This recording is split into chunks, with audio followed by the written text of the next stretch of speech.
Thank you, Lila, and I appreciate that. And while we get adjusted here,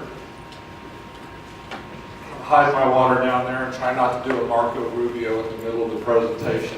If y'all remember the famous drink. Real quick, for those of you that don't know me, I like to tell a little bit about where I've come from, why I'm involved. I first hired on with Concerned Veterans for America in 2014. It is a sister organization to Americans for Prosperity, Libre Foundation, which covers Hispanic outreach and Generation Opportunity, Gen Op. They are millennial outreach. We are all four sister organizations, and then December of last year, the largest merger in C4 history took place. And we now all work as AFP employees, but we have a tendency to specialize in our brands. Obviously, I'm wearing my brand tonight. I am a 6-year Air Force veteran. A little bit in my bio, my son is still serving. He was in boot camp during 9/11. He's enlisted as a Marine, got out for a little while to go to school, and then went back in the Army, and he's still serving today. And if you can, I'll talk over the names real quick, we're good. So my son serves, and I'm very proud of that, but that tradition goes way back for me. My father was a tail gunner in B-24s in World War II. He flew out of Bari, Italy, across the Adriatic into Romania. Some of you are familiar with the dangerous raids we made to bomb those oil fields. And then his father, my grandfather Duerstine, he was wounded in World War I, hit the ankle, wore a brace the rest of his life, and eventually died from lung complications from being gassed. And so he actually died a few years before I was born, and how I know it is from my older brother and sister and my dad, so I never met him. And then I had been told growing up that my grandfather, relative, I wasn't sure if it was his father or grandfather, turned out to be his grandfather, was a Civil War vet. Unfortunately, he fought for the Union Army. I apologize, Alan, I know that's a heartbreak to you. But as I finally found documents to support that or define that, Henry Duerstine was discharged from the Union Army April 14th, 1863. The significance for that for me, it hit me like a ton of bricks. I was born 100 years to the day after he was discharged for he'd lost a leg. And so all of us are volunteers. Of those 5 generations, I'm the only generation that hasn't been shot at, so I don't know what it's like to be under fire. But I served during the Cold War days of the 1980s. Those 6 years, every day I was in, my commander-in-chief was Ronald Reagan. And so I'm very proud of that, and it was an honor to serve during those years. I was a Cold War veteran, worked for NORAD, got reassigned to Goodfellow Air Force Base in 1985. That's what brought me to San Angelo. And my kids were all preschool. They were 4, 3, and 2. And we raised our children here in San Angelo as our home. And so when my Buckeye relatives call me and ask me when I'm coming home, I let them know I am home. My father retired here. He's buried out in Longhaven. And ladies, those of you gentlemen who went out and planted the flags, what a special treat. I got to take my granddaughters on Sunday. It was beautiful, absolutely beautiful. And to be able to tell them about their great-grandpa Duerstine and have that flag already there, I'm getting goosebumps just thinking about it right now. It was a wonderful time. My son recruited a Marine who was killed in action, Porky Poindexter. He is about 25 feet from my dad. He's got the nice marble bench, if you've seen it out there in Longhaven. His bunkmate in boot camp works for me, Concerned Veterans for America. This is a true story. He came to San Angelo for a business meeting, told me he had to stop by the cemetery, and I just out of curiosity want to know who it was. And it turns out to be the kid that my son recruited that he went to boot camp with and literally bunked with. They shared the upper and lower bunk. And what a small world it is when years after the fact you meet the very bunkmate of the person who went to Iraq and learned of his demise there. So we're proud to serve. Those of us that have served, those of us that have been family members, those that served, We understand what it's like to sacrifice to defend this country, and the freedoms we fought for are the very freedoms that Concerned Veterans for America we are trying to preserve through grassroots activism. I'm very proud of our activity with Americans for Prosperity. I wear both hats now. And we are involved in things that impact and bring about legislation. And so we're very proud of that. We're very proud to partner with organizations like VSOs, Tea Parties, Pachyderm Clubs, just old-fashioned limited government activists of every stripe you can think of. And so we had some state legislative items we were concerned about, and then we had a federal VA reform bill that we were concerned about. And I want to visit with you tonight about that a little bit. So who and what is AFP and CVA? I explained a little bit of that. These are both the front pages of their websites. AFP, Americans for Prosperity, takes on, mostly at the state level, there's a state chapter in 36 states. Our Texas chapter is in Dallas, and we take on normally limited government tax issues in general. And obviously we were very excited about property tax and seeing real reform come there. We were so excited that Governor Abbott made that a legislative priority. We were so excited that the Senate took that on very enthusiastically, passed it very quickly, and then we all regret the fact that for various reasons that we talked about during the Q&A session, it did not pass promptly through the House. Their version of it was very watered down, unacceptable to the Senate, and it did not become law. And we have a representative here from Governor Abbott's office tonight. I'd like to have him pass along to the governor. We're very excited about that special session that he called, and we're very excited about the things he put on the call. And so we feel like we have, in limited government, we have a real friend in the governor. And so we're very excited about that. So I'm going to go over that a little bit, property tax. There's other things like franchise tax, some other issues that we talk about. But the main one that everybody that you talk to, your neighbors, your friends, you talk to them about property tax, and you can watch their face get red. And you'll start hearing stories about how my taxes in the last 5 years went up 10%, 20%. I'm hearing 40 and 50% in some cases, which then triggers the insurance costs to go up because the value is appraised by. And it's a never-ending ripple effect. And folks that are on retired on fixed incomes, or families that are just starting out, my son, he's in his 30s, he can't afford for his property tax when he's raising $3 to go up 40% over 3, 4, 5 years. Nobody, anybody here got a 50% pay raise in the last 3 or 4 years? No, I didn't think so. It's pretty rare. And if you did, I'll come see you because I need some help with my problem. So anyways, AFP and CVA, the two things that I want to talk to you about tonight. Let me start at the bottom because I want to start with a victory. VA Accountability and Whistleblower Act. Many of you in this room have made calls for years on this. And I'm going to talk a little bit about our technology and why, being a grassroots activist, we can equip you with some tools to get some of the things accomplished that you want to get done in moving legislation. But as of, Leslie, you want to say 3 hours ago? Yes, 3:30. 3:30. Yes, and the president just sent a tweet that he's going to be happy to see it. Oh, this is exciting. Okay, I'm getting breaking information right in front. No, this is great. So the Senate, by voice vote, late last week, passed the bill. We were excited. I thought it was heading straight to the president's desk. One more procedural vote after reconciliation had to happen in the House. That happened about 3 hours ago. So the president said he's excited to see it. We expect a signing ceremony sometime next week. I'm working on trying to get a plane to fly all our volunteers up there. I've been told that the outlook is doubtful. Please settle for tacos. I said, all right, I'll take tacos. The charter jet, the charter jet, it's iffy.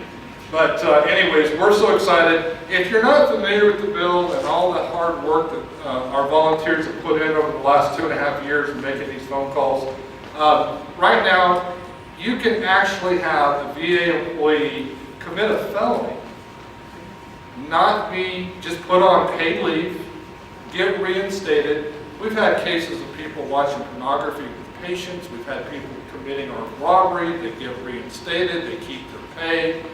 Lying to Congress about billions of dollars spent that they claimed weren't spent or were under, on and on and on and on. And so when the Arizona hospital scandal broke, do you remember that just a few years ago? And we had these people on hidden lists, and they were dying, waiting to get care, and they denied they existed. It's a huge scandal. Well, as Congress started having hearings, you know what the hospital directors were telling Congress? The reason we have problems with these employees is because we can't fire them. Well, all of us want to see good conservatives get elected, but what do you do with a bureaucrat that can't be fired? What do you do with that? So some bright folks on our side said, well, if you can't fire them, let's change the law. And that's exactly what we've been calling about for 3 years with CBA. Today it passed. Today it goes to the president's desk. We will be able to begin firing bad civil service workers in the VA, and VA healthcare. Veterans deserve this kind of treatment, and I'm very excited and very proud to announce that tonight. So that is a huge win. And the reason I wanted to start with that is some of these battles seem long, hard, maybe even impossible. They can be won. But how do we win when the other side pours millions of dollars, union dollars, left-wing dollars, you name it dollars, into races, and you think, what chance do we have? What wins elections is not money. It is votes. The reason why politicians go after money is how you influence those votes. But the only way to beat that, to trump that, is organized citizens who are willing to be active and talk to their friends and neighbors. If you can build that kind of network and you can turn voters out to go vote, you can win elections when you're outspent 2 to 1, 3 to 1, 5 to 1. It can be done, but it requires folks like us having a plan, having technology that works, and being organized. One of the things that the former state director of CBA, the story he would tell was after the 2008 election, we got our butt whooped. He watched, and I say we, I'm talking about limited government people. He was watching an interview where the Democrat activist had an iPad, he had technology, and they talked about how they organized their get out the vote. They turned to the conservative activist. He literally had a notepad and a pencil. He was working from paper. We understood that we had to get good data. We had to get it in computerized form. We had to know what doors to knock on, what phones could still be called, how to turn people out. It required technology, organization, and plan. And so Freedom Partner Networks, they invest in that for groups like Concerned Veterans for America, for AOP, for Libre, and for Gen Op. And we were able to impact these Senate races in 2016. Could you imagine President Trump with Schumer as the Senate leader? If you think things are gridlocked and dead right now, you imagine Neil Gorsuch? Could you imagine trying to get the VA Accountability Act through Schumer? It's not going to happen. We got involved in turning out veterans in 10 Senate races and won 9 of them. We were going door to door with iPads, and we were not concerned about R&D, we were concerned about are you pro-veteran or not. That's what we were concerned about. So it is important to talk about issues, to educate people, to inform them, and then get them to take action and to move forward. So let me talk to you a little bit about special session of property tax. If you were to talk to one of these members in the House, because it passed to the Senate pretty quickly, and the ones we did talk to, AFP did talk to, our state director did call these state reps and said, hey, what was the problem? You know, what failed? They will tell you, especially in the rural districts, and we qualify as a rural district. I know San Angelo is the big town in West Texas, but we're in a rural district. They said they didn't hear from their constituents, and that their constituents didn't call and complain about property tax. That may or may not be true. I know for a fact that many of us did call and many of us did complain. But I want you, if you can, I want to help with this a little bit.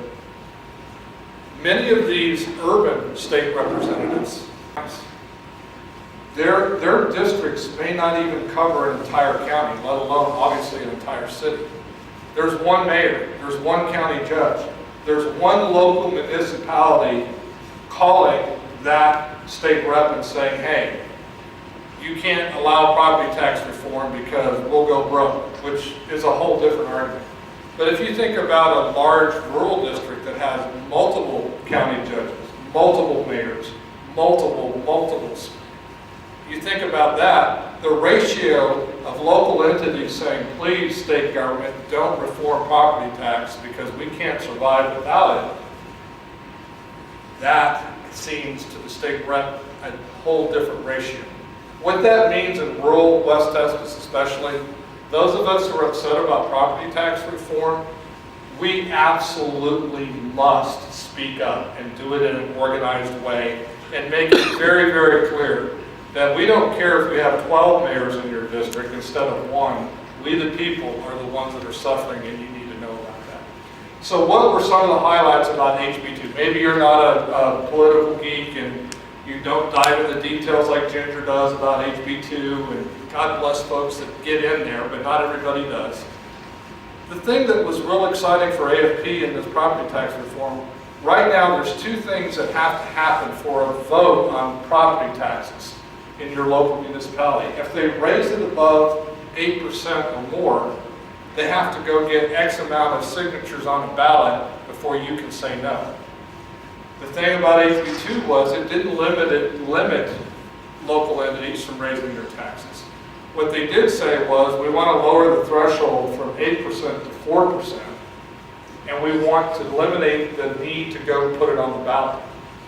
Well, what that does is if you think about, growth rate at 4%, inflation and growth rate, you're basically able to raise taxes to allow for that without going to the voters. It doesn't stop the municipality from saying we have a huge short-term crisis, we need to raise taxes 10%. You just have to get your local voter permission to do that. Well, at that higher rate, there's municipalities that are literally raising their tax rates at 7.5, 7.99, whatever they can do to not trigger that ballot election. But if you do that over 4 or 5 consecutive years, how long does it take to double your taxes? To raise them by 50%? Not a whole lot. So basically, we're trying to bring balance between those who pay the taxes and those who collect the taxes, and having there be a shorter term window to say yes or no. Those that were against it argued that, well, we believe in local control. This bill is not about local control, it sets it at the state level. Your elected officials, if they raise their taxes too high, they can be booted out the next election. There's extremes to that. But under that philosophy, you literally could have a local government say, that's the case, we could confiscate property or set the tax rate at 20%. If there's no local triggering accountability for the local folks to say, wait a minute, you can't do that, where's that line? Where should it be drawn? We'd all laugh and say 50%, 100%, that's ridiculous. But the point is, the line has to be drawn somewhere. It can't be 200%. So all we're saying with this HB2 bill is move the line from 8 to 4 so that they can't grow it at a rate every year that eventually leads to you having your tax rate go up 50% over 5 years. So there is some balance between local control and where the state sets that at. And that seemed to be a very popular thing among the populace. I love that. But the Senate was able to do it quickly. They had the political impetus for it, but in the House it was not done. So in this special session, it's going to be absolutely imperative that we, the citizens in these rural districts, let our elected officials know we need property tax relief and we need balance between those who are collecting the money and those who are having to pay it. We cannot be taxed out of our homes and live in a free country. You can't, without property rights, without the ability to own your house, to own your property, we don't have freedom. And it's what we as veterans fought so hard to defend, was your right, our right to be free. And so that's to us why this this special session is so incredibly important. I should have gone here first so I could cheat off of here and look at this, but I pretty much covered everything that's on here right now. Talked about property tax reform. The other sessions are on the bill. Lyle Land, thank you for bringing up part of those listings. We appreciate that. One of the other things that was very near and dear to Americans for Prosperity was the franchise tax. And we can talk about that during Q&A if you like. So what do we at AFP and CVA do? One of the things that we do, well, these are the four main things we do. We inform, educate, empower, and advocate. Inform. That seems silly, especially to Tea Party activists that know a lot about just about everything political, which is great. But you would not be shocked, because I know who you are, how many folks, just your next door neighbor, don't know one issue from the next what's going on. How many times have you talked to somebody about property tax and they were shocked to find out that the Texas legislature was even in session, let alone considering it? And you wonder, how in the world do we govern ourselves when so many of our fellow citizens don't know what's going on? Well, fortunately for us with the VA issue, it made news. So when we were making, I see Mary back there, I see other folks that made these phone calls. When we called and asked, have you heard about the VA scandal? We got a lot of yeses. So the informing part of this formula was pretty easy. But honestly, on these state property tax issues, people were mad about their taxes. They had no idea there was a legislative process going on. They didn't know what bills were there. They didn't know what the bills said. So part of our first thing that we try to get done is we try to inform the public what's going on, what's in front of the session, what bill is there, what are the two sides of that bill think, what are they arguing. The second thing we try to do is we try to educate. When you end up informing folks and they want to take action, we try to educate them on what does legislation mean? How will it impact you? What do folks who believe in limited government think? And what do those who believe in big government think? And those who think that most of our problems are solved by making the government bigger and stronger, either at the state, local, or federal level. And then the next thing we try to do is those who want to take action, engage, we empower them. Well, how do we empower them? We talked about some of that tonight. We are able to give them tools. We're able to give them strategy targets. We're able to contact them with folks at the door or on the phone to inform, to educate, and then ask them to take action. And that's where we get into advocate. We literally were calling citizens of these different states where the senators, you had 10 Democrat senators who were in states that Trump won, I want to say by 5% or more. Does anybody remember what the target was? But won by a significant margin. And said, please, can we connect you with your senator to let them know that you want this VA accountability and whistleblower act passed? It was hard going at first. Those of you that made those calls, they weren't always easy to get, oh, my senator, he's a goofball, he'll never do the right thing. But we kept it up, we kept it up, we kept it up, and we wore them down. And you'll notice that they passed the Senate without a record vote. They did a voice vote. Those Democrat senators did not want to go on record. Either way, they didn't want to make their union buddies mad, and they didn't want to make their veterans mad. So we got through without a filibuster, and it was because many of you folks in this room made those phone calls. That's how that happened. That's how we empower people and advocate. We're doing very similar things with property tax bill. In matter of fact, here shortly, within probably a 10 to 14 day period, we'll be going door to door in San Angelo with iPads. We'll have walk lists of people who are voters and who have a tendency to lean towards small government votes.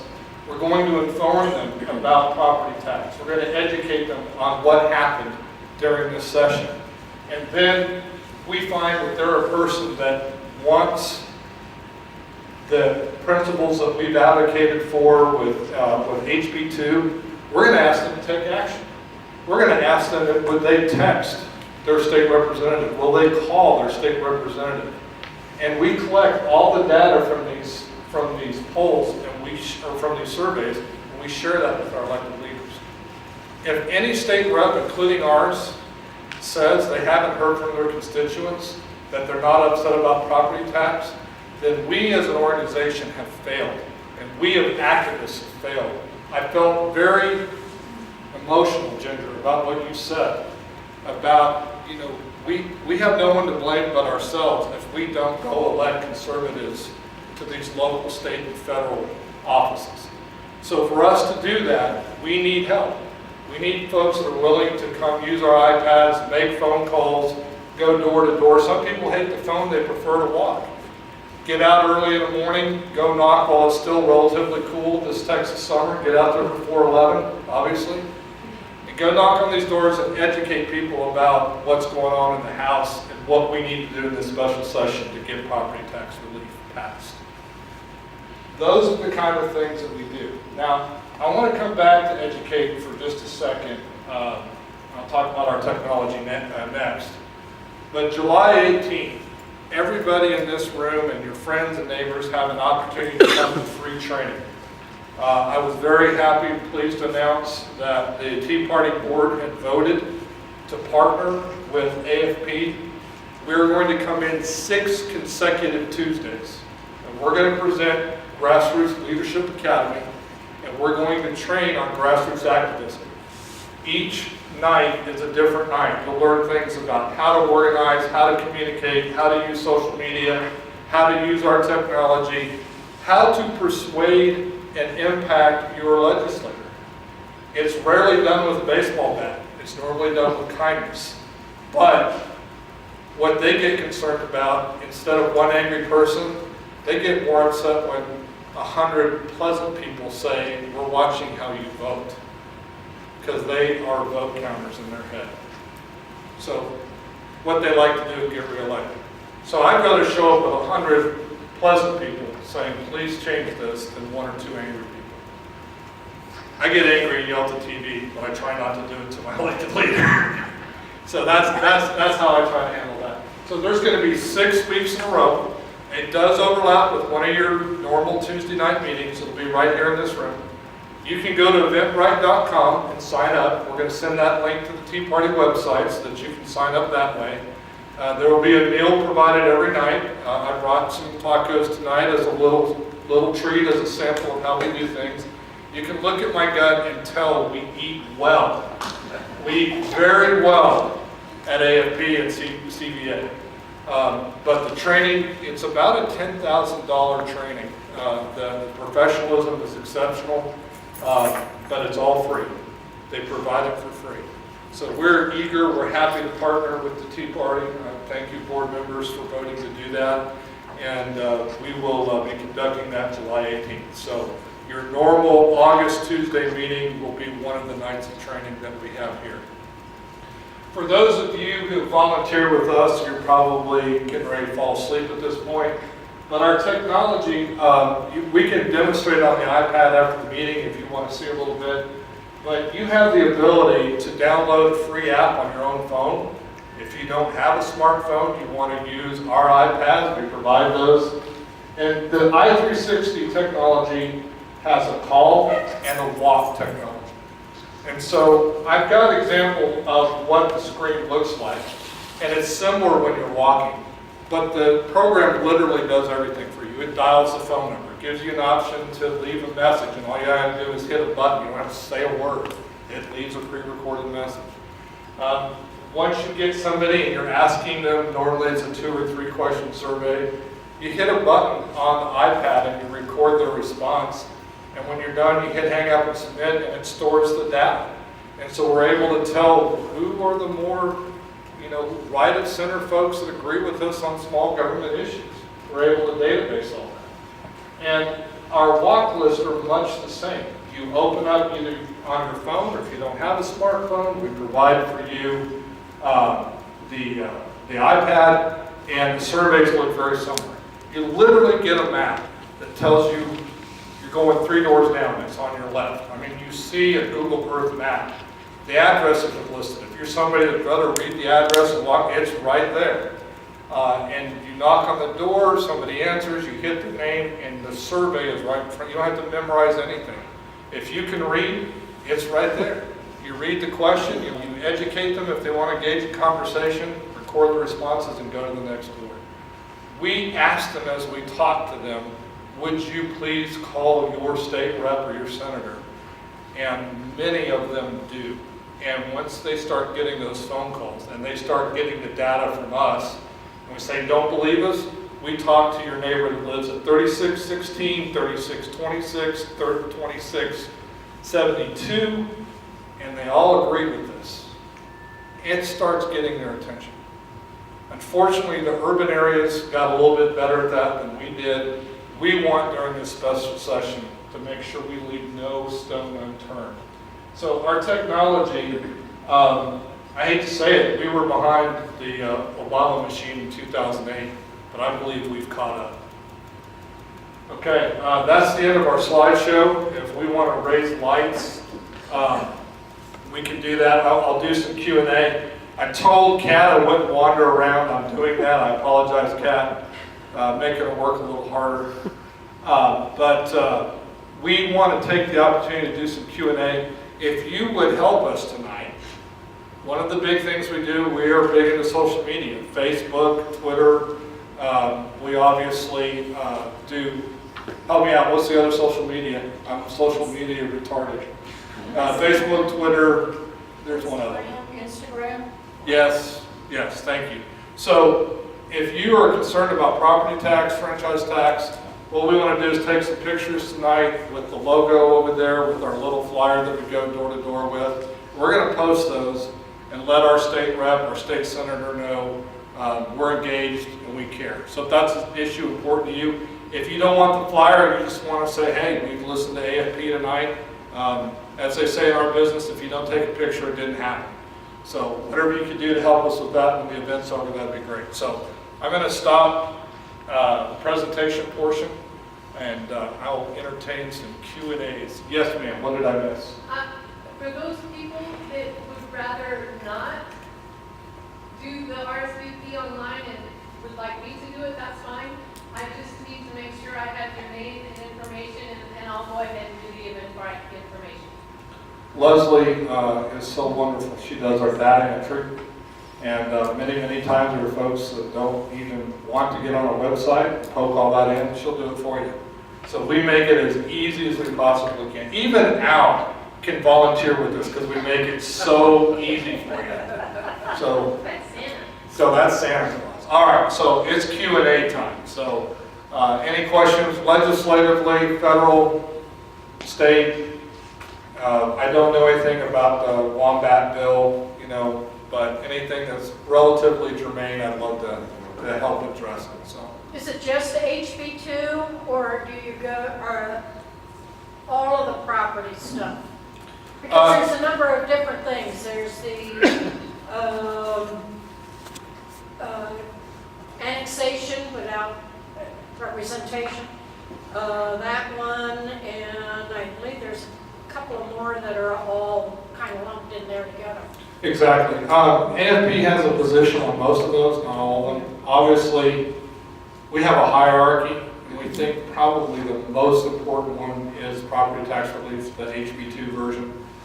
Working downward from there, I don't honestly know that we will take activism on every one of them, but our feeling is if you get the main horse, it's easier to drag along the rest of the riders.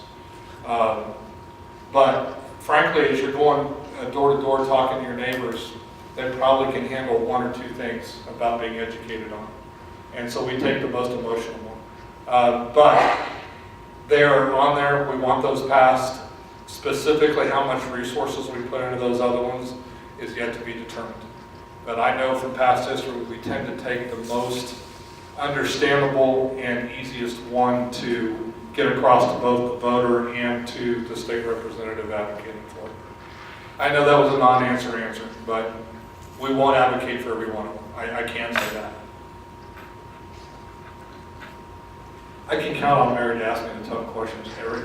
And she's a friend of mine, and she still does it. That's a great question. I'm kidding. That's a great question. Yes, Jim? Are they going to address the appraisal tax of 2015, which was the reason all the taxes went up? And there's a new one coming out in 2017. So if they could address that one as well, it would be. What I've seen happen in special sessions, and it's, the most famous one in recent memory was probably the redistricting battles when the Democrats left the state and all those shenanigans went on. That once the governor makes the call, any amendments to those things have to be germane. The Constitution is very specific about that. So my guess would be that they will try to tackle as many of those things as possible. And I almost wish our friend Clayton here wasn't here to say this, or to hear this, but I have all the confidence in the world that if we're not able to get the whole thing done, and we get part of it done, I think the governor has the guts to call another one. And he can call it back 30 days at a time. And the more he has to do that, the more attention there is on what's going on. So I only say that based on speculation because no one knows. But my guess is that if it doesn't get addressed in one bill, it'll be addressed with amendments or other germane bills. You're only allowed to address bills that are on the call. But if it's germane, you can make amendments and roll it into the main bill what's on the call. But if it's not germane, you can't tackle hides and carcasses because they have nothing to do with property taxes. I'm using, but the other ones may. So, I'm sorry, go ahead. I think it was on Facebook that I saw from a couple ways. Darby sent out what was more important to you. Tell me what your property tax was not on that list. I'm not shocked. So, what? I didn't see that one. I think that's before the list was even generated, though. Okay. Oh, I just, instead of answering the base part of it, oh, I just. okay. So I didn't see that before I could add something to it. So I couldn't add it on there. Yeah, and when you don't have the ability to say none of the above, and this is what's really important, that's right. That's literally why we have to call and why we have to directly address each one of these rural legislators. The real straight part of this, what's going on, is much of rural society is based around your local school. It's based around your local government. It's based around church. And that's how so much of that culture is identified. And all you have to do is say, we can't afford a fireman, or we can't afford a teacher. Even though there are so many different other parts of the budget where there's waste that could be trimmed, the meat is always put out as this is what has to be cut. And so you have those emotional testimonies coming from mayors and school board members and city councilmen and those kinds of things. Like, the only thing we can do is cut the greatest fireman who ever lived, and we're gonna fall apart if we don't do that. That is very easy for a fellow citizen to hear that. If you hear from a school board member, the teacher of the year, we're going to have to cut her. Well, when you have as many non-teachers on the payroll as you have teachers, the whole idea that maybe the problem, when we used to have 10 teachers for every support person 20, 30 years ago, maybe the problem is not cutting the teacher, but cutting some of this. It blows the liberals' mind. And when you have a conservative who can look at a budget at its county level, a city level, a state level, and say, wait a minute, Mr. Administrator, Mr. Bureaucrat, we need those firemen, we need those teachers. Let's look at, a business way to look at this. You can't run a business with 50% overhead, and yet these local entities that are yelling at rural legislators are screaming, we're going to go completely bankrupt unless we have the ability to raise taxes at 7.99% every year. And so, thank God we do have some conservative city councils, some conservative mayors who understand if I really need something in the short term, my voters are going to approve it. They're not going to do without water. They're not going to do without a fireman, or they're not going to do without whatever. But I simply have to go to them and make the case. How many of you remember the school board, the bond budget that failed? And they had to go back and remake their case. And we can complain about how the second bite of the apple was only this much better or that much better. But the point is, they had to go readjust their budget, make their case in front of the voters, and then it got passed. When you can raise taxes at 7.99% every year without making a justification in front of the voters, you wake up one day, your tax rates have gone through the roof. That's why so many people are angry and upset, and they're like, what happened? How did this happen? So anyways, the point of that is, there has to be some balance there. So yes, Mary. You testified at the hearings on HB2, did you not? Yes, I did. Would you share some of your impressions and also about what our county judge said? Thank you, Mary. Anytime. I will not say specifically what was said in detail, but I will say that that general conversation I just articulated was part of it.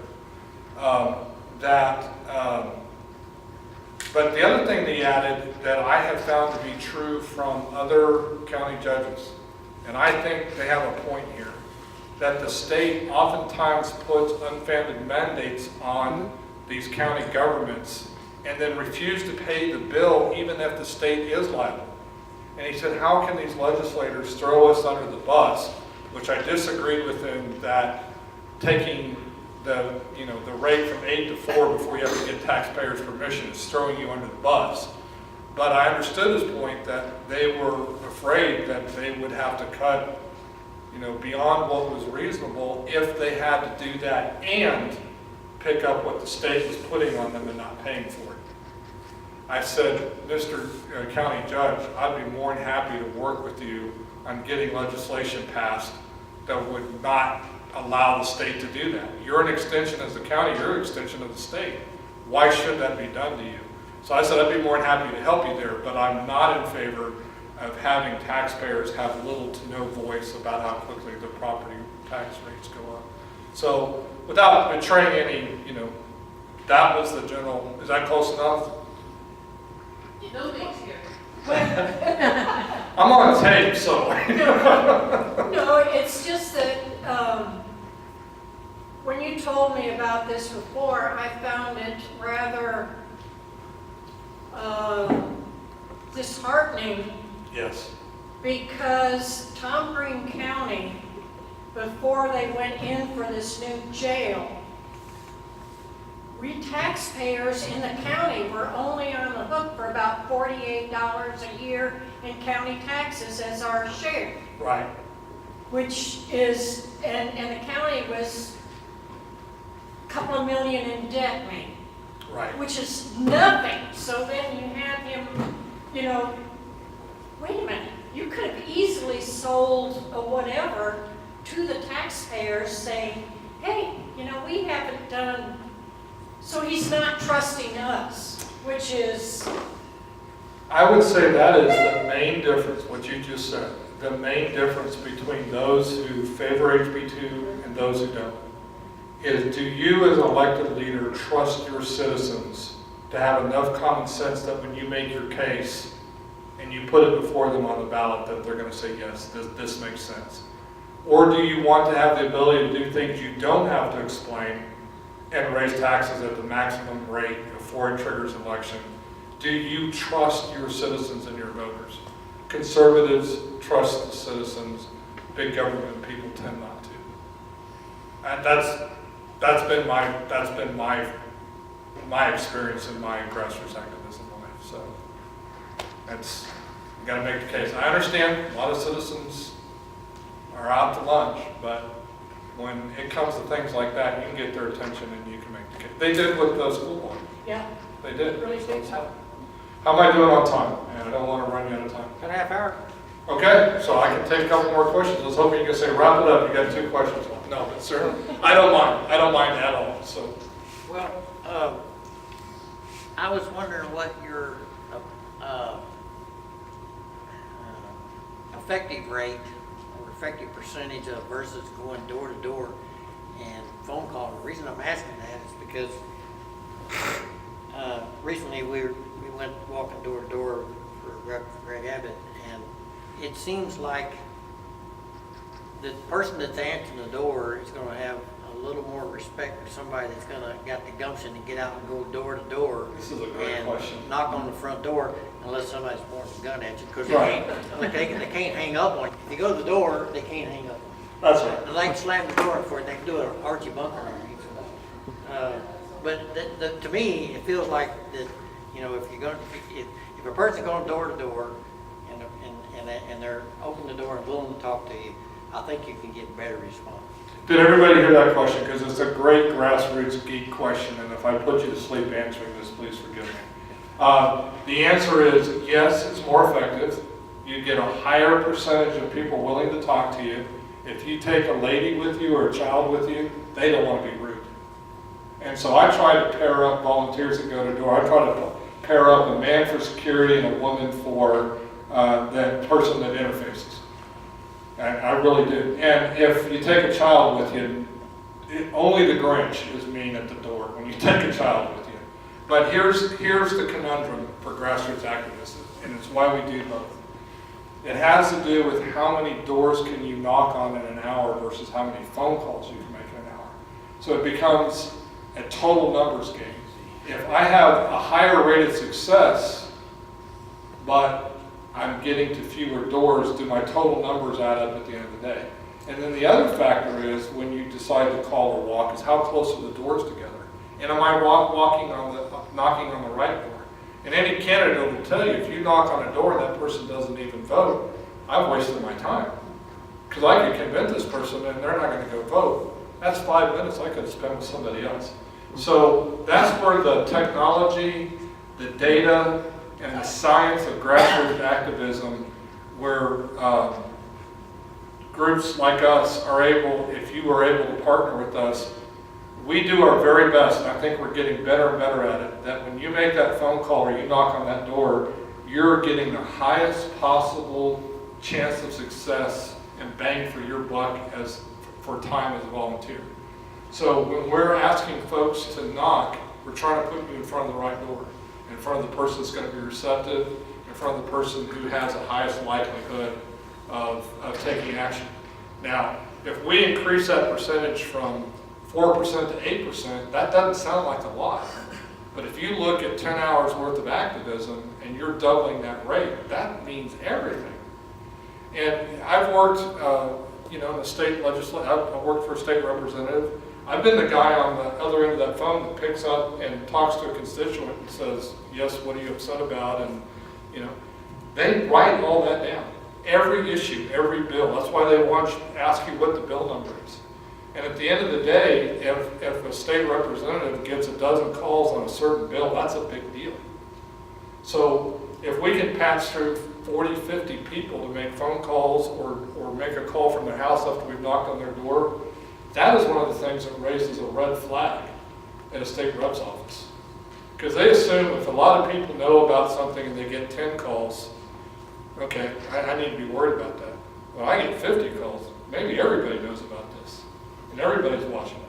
So my point is, yes, you get a better reception. There are scientific times that calling is better than knocking, but with fewer people having phones, fewer people talking to you, walking is becoming more and more important every day. It's just harder on volunteers a lot of times. But some folks, honestly, how many of you would rather look somebody in the eyeball at the door than to talk to them on the phone? I would. Yeah. I tell you why, and I want to add to this. You get up to the door, and Lala and where is she? Is she here? Back here. And she can testify to this. You get to talking to them, and you make friends. Yep. You go, they find out that you're not some freak out there burning crosses, Yep. And they go, hey man, I thank you for coming out and talking to me. And in my experience, you don't get that on the phone. And I'm going to rebut about your percentages. I've done the calling with you guys, and I kept track. I'd make 50 phone calls, and I might get 2 good responses. Right. And when I'm going door to door, I think I'm getting better than probably 30%. You very well, you may be right. And many times, the phone call decision is based on how far apart are those doors. And so you could reach 2 people with 50 phone calls, where Well, if you're in a yeah. way spread out area, it might take you all day to knock on enough to get to. Peyton, sorry, he gave us this program, and Right. and if you use it correctly, you might walk a block before you get to the next group of houses. Right. But the thing is, he had a program to where you look on there and it tells you the next house, the next address to go to, and we figured out a lot of that. I said, let's quit going down this way and up this one. We go across the street And do that, yeah. There are distinct advantages of both, is the correct answer. More and more we're finding walking is effective. What's easier on your knees?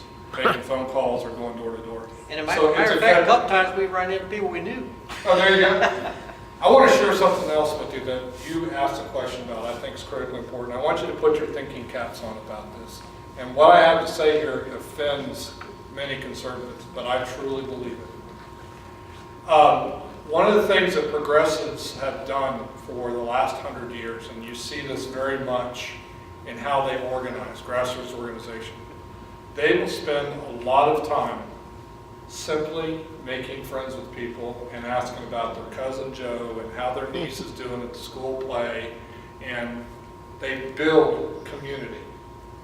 They become your friend, they get involved with whatever's going on, they make this heart-to-heart connection, and then when they ask you to vote for Joe Liberal, well, he's your buddy.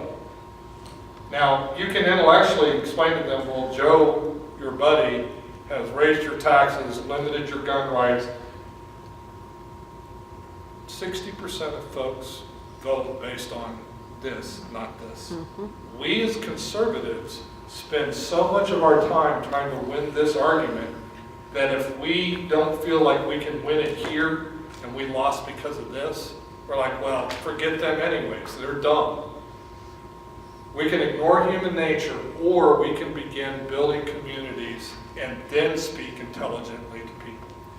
Because if I'm your friend and I'm your friend and you listen, I listen to both of you and I like you both, then the deciding factor in who I'm going to vote for now becomes an intellectual question. But if I don't like you but I like you, you could be wrong and you could be right and I won't vote for you. 60% of the people make a hard decision when they vote. And so we better start being better neighbors, better friends, better community folks, because you can speak truth to people who like you far quicker than you can people who don't like you. And that is something that conservatives have got to get a lot better at. I'm not saying stop being right. We have to be right. Principles matter. They absolutely matter. But we better be in a community and in a relationship and be right. It's the only hope I think our country has. So anyways, sorry, but That's okay. I offend a lot of conservatives when I say that, because they want to be right more than they want to be in relationship. Yes, Lila. Another big difference is that the left is so good at strategizing long term, Absolutely. whereas We react. We wait until something's blown up and broken, and then we're like, oh my gosh, we got to fix it. or you know, we get the right person in office and we go home, or we win We a think we've done bill and we go, yeah, we don't really look down the road and keep planning. I totally agree. We've got to stop doing that. You know, our country didn't get here in 2 election cycles. We got here in, roughly 70 to 100 years, depending on how you look at it. We're not going to turn it around in 2 or 3 election cycles. We better still be engaged in this fight 30 years from now. And we better teach our kids and grandkids how to engage in this fight. So we got to quit winning short-term battles. We got to win the long-term fights. Yes, Jen? My understanding is that DeWitt had 25% of the Republican vote. I've heard that stat too, and it makes me In the last shiver. election, 25% of the Republicans, and one Republican I talked to didn't know DeWitt, but she just voted because it was a woman. That's it. Yeah. Yeah. And she's a smooth talker. She talks well. And I'm going to speak about this generically. Obviously, we're a C4, and Steve, I like you, and but I'm not going to comment specifically on that race. about candidates. But one of the things that I find very disturbing, and this is a generic truth, so I can say this, is you get in these nonpartisan races, school board, city council. A lot of people then start checking out the RD thing. They don't think about conservative liberal. And it's harder when you don't have to identify by party when you run for these offices. So people have to do more homework to know who's the limited, small government, low tax person, and who believes that all our problems are solved by this benevolent state that we're creating. And that requires either self-homework or folks like you saying, hey, this person in the past, they donated to Al Gore and Obama, and they went to every, left-wing meeting you can think of, and now they're telling you that they're a conservative. You might want to think about it. Or vice versa. You could have somebody that's been very active and they never know it, and, city council oftentimes is like running for high school prom camp. It becomes just a popularity contest and not an ideological contest, and that's, to me, very, very sad. Yes, sir. I have a. You're not allowed to put me on the spot. No, I'm kidding. Go right. Better be quiet. No. Go right ahead. Two things. You are for the state government taking over property rights. Is that, Oh, no. Property valuation. Is that what I hear? No, what I am for, and this is I love this, if you don't mind me clarifying No, my go ahead. position. What we've agreed as citizens is that our state legislature sets the parameters in which local entities may pass and may spend and may take care of local needs. Where those boundaries are need to be adjusted.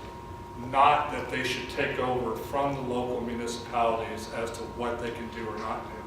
Two things that the state legislature did that we think are incorrect over the last few years is make the burden of putting tax issues on the ballot very onerous, very difficult for citizens to organize and do, the amount you have to get and the level at which it triggers.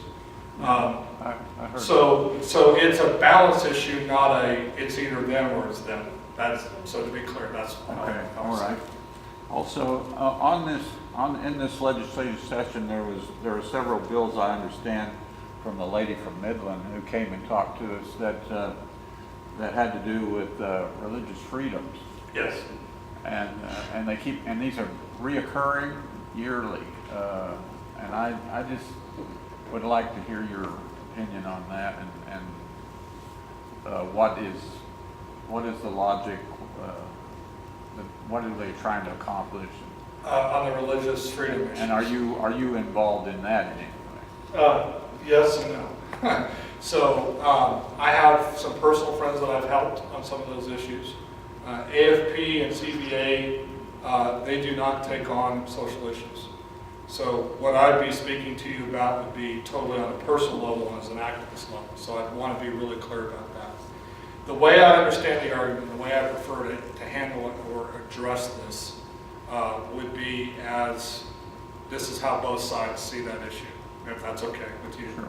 A lot of the religious liberty folks, Molly Kreiner being probably the most famous one locally, she's in the next county over in Erie County.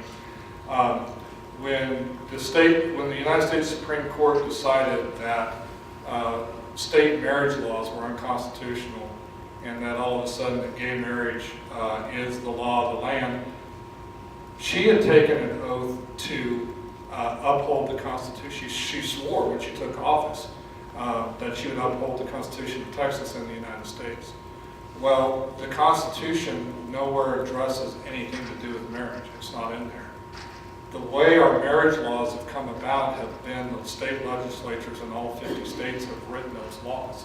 Some legislatures have changed that. Very few, but some have. And some that have done it by their courts telling them to do it, and then they went and voted and did it.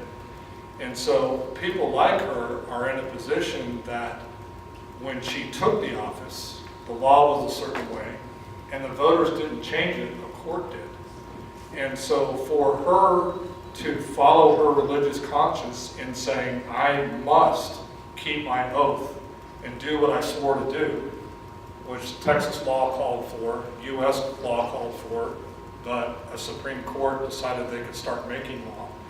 She said, one, I can't break my oath. So if I get sued by somebody that comes in and says, wait a minute, you have to do this, if I break my oath, I violated my article of faith. If I keep my oath, this person can sue me and put me out of house and home.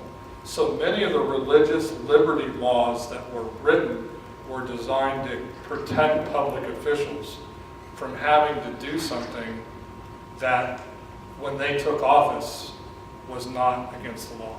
But now that they're in office, by no fault of their own, that's changed and they can be sued. So many of those religious liberty things have been taken on that way.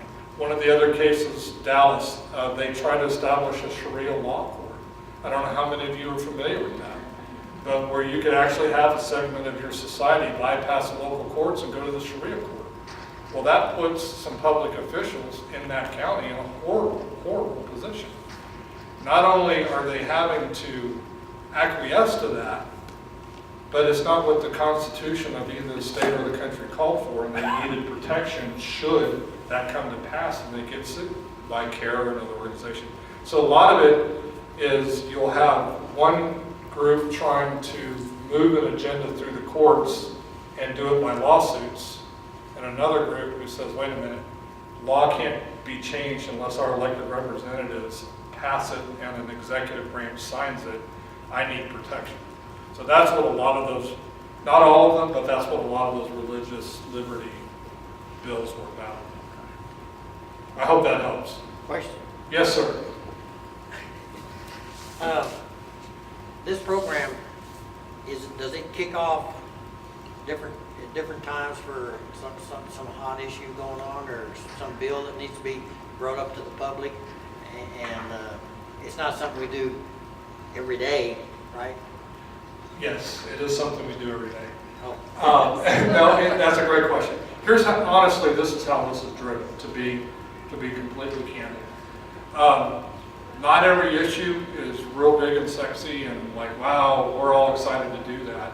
But they tend to be those issues where I had up there about informing the public. Did you know X, Y, Z is happening? So those kind of information things are always taking place. To the point where we're calling people to action, those happen less often and they are the hot. You know, if we don't act today, session will end and property tax reform won't pass. So there are those that come up, it's like, hey, we need help right now, right away. The information, the education takes place around the year. And not just election time, not just during legislative time, but pretty much all the time. One of the things that I do enjoy about AFP tremendously is they dedicate a certain amount of resource to national issues, to state issues, and they do get behind groups like yours, that if they take on a local issue, a city or a county issue, they did it in San Antonio over, I think it was either rail. It was a very expensive public transportation, trolley cars, I believe it was. And the local populace was outraged about it. I mean, the bill that they were going to get stuck with, that they didn't get a choice on. Anyways, AFP helped them identify those voters. They let them drive the issue, and because it coincided with an AFP issue, they funded the technology, the food, volunteers work harder when you feed them. We've just found that out. I don't know how that happens, but it works. It's true. So I know I work harder when I get fed. Yes, sir.